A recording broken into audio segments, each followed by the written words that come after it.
Ce confinement, comme vous avez dit, qui a pu certainement rapprocher certaines familles, etc., a causé quand même une hausse au niveau des violences conjugales et vraiment un pic de violences conjugales, de demandes de divorce, etc. en Israël.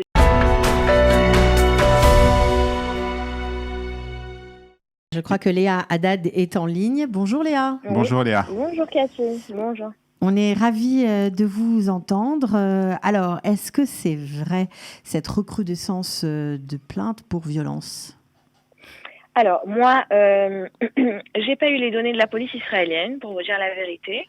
Mais bon, j'ai fait quand même quelques petites recherches. Et, vous êtes assistante sociale dans la vie, hein, c'est ça? Assistante sociale de profession, voilà, exactement. Ce confinement, comme vous avez dit, qui a pu certainement rapprocher certaines familles, etc., a causé quand même une hausse au niveau des violences conjugales, que ce soit dans d'autres pays où on a un peu plus de recul, comme la Chine, la France, où c'est voilà, où on est en isolement, on a été en isolement en Chine en l'occurrence pendant des semaines et semaines, et vraiment un pic de violences conjugales, de demandes de divorce, etc. En Israël, sûrement que ça doit être le cas. Voilà, malheureusement, on n'est pas à l'abri de tout ça ici aussi. On le fera après le confinement, après l'isolement, je pense, et on aura un peu des données, je pense, un peu plus précises par rapport à tout ce qui est plainte, divorce, violence conjugale, comme on le dit, parce que là, les personnes sont plus ou moins chez elles, à la maison. On a peut-être moins le temps pour aller à la police, etc.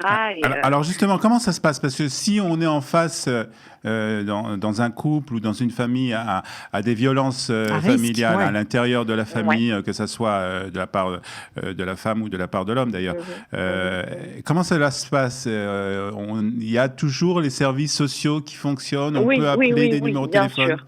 Bien sûr. Déjà, le conseil à donner, bien sûr, aux femmes ou aux hommes qui subissent des violences conjugales, ou même aux enfants, des fois, qui subissent aussi des violences de la part des parents, mais bon, ça, c'est encore un autre sujet, de le dire à la police, d'appeler les services adaptés, c'est-à-dire la mairie, qui n'a pas fermé son assistance téléphonique par rapport à ça. La mairie, en fonction de la ville où on habite, on appelle la mairie, le service social, et la police s'en occupe, d'accord? Les services sociaux s'en occupent.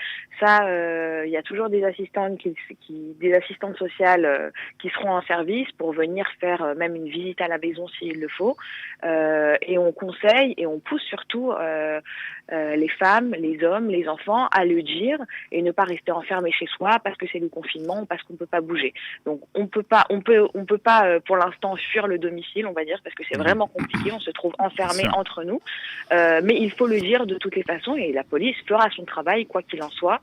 Et mettra tout en œuvre pour aider les Ça veut les dire femmes, que les enfants, malgré les le hommes qui subissent confinement, Léa, si jamais il y a des violences faites aux femmes ou des femmes qui craignent pour leur vie, la police peut intervenir au domicile La police peut intervenir, il y a des solutions, les services sociaux ont toujours des solutions, que ce soit des placements dans des familles, même pendant le confinement, même pendant le virus, même pendant tout ce qui se passe. Des foyers d'accueil pour les femmes battues. Les foyers d'accueil qui n'ont pas fermé, bien sûr, tout ce qui est tout ce qui est services sociaux, tout ce qui est violence, tout ce qui est enfants battus, tout ce qui est délinquance, tout ça, tous les foyers, tous les hostelim comme on dit, toutes les maisons d'accueil n'ont pas fermé. C'est encore en activité. Les assistantes sociales, il y en a peut-être moins, mais elles sont encore en service.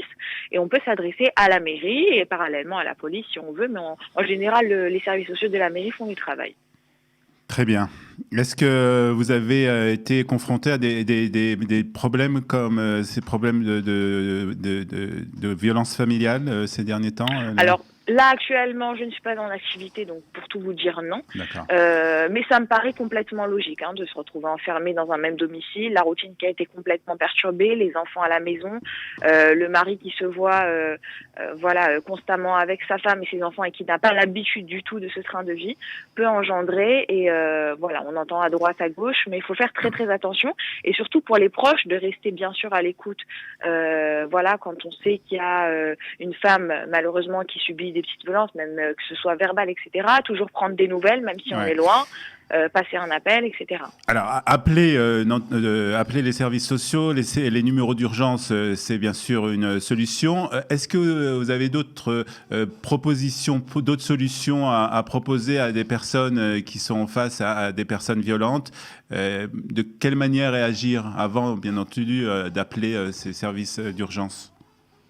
Alors, tout dépend, c'est du cas par cas. Après, c'est individuel, tout dépend des violences. Il y a des violences qui sont juste verbales, mais qui sont graves aussi.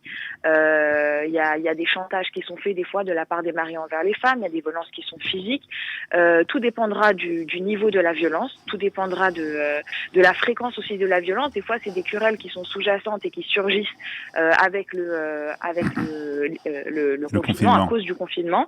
Voilà, donc les femmes, on va dire que faut vraiment les pousser. Je pense que la seule solution, à part ça, il y aura toujours des organisations qui s'occuperont. Il y aura toujours, des personnes ou des proches de la famille qui pourront aider. Mais je pense que s'adresser à des professionnels, des assistantes sociales, la mairie et bien sûr la police. Il y en a qui vont le faire très discrètement, qui vont pas du tout le dire. Il y en a qui vont le crier haut et fort. Il y en a qui vont avoir honte. Donc c'est surtout aux proches de la famille de rester toujours en contact et de faire attention, de toujours garder un lien avec leurs proches, que ce soit par téléphone ou comme ils peuvent. Très bien. Merci beaucoup en tout cas. Merci beaucoup d'avoir répondu et à bientôt Léa. À bientôt, au revoir. Retrouvez du dimanche au vendredi notre live quotidien spécial coronavirus. 3 heures de direct ininterrompu de 8h à 11h. Pour tout savoir sur l'actualité du virus en Israël, mené par Daniel Haïk, Olivier Granillic et Cathy Choukroun. Le live Studio Qualitas c'est tous les jours en direct, puis en replay sur Facebook, YouTube ou sur notre application et sur le site studioqualita.com.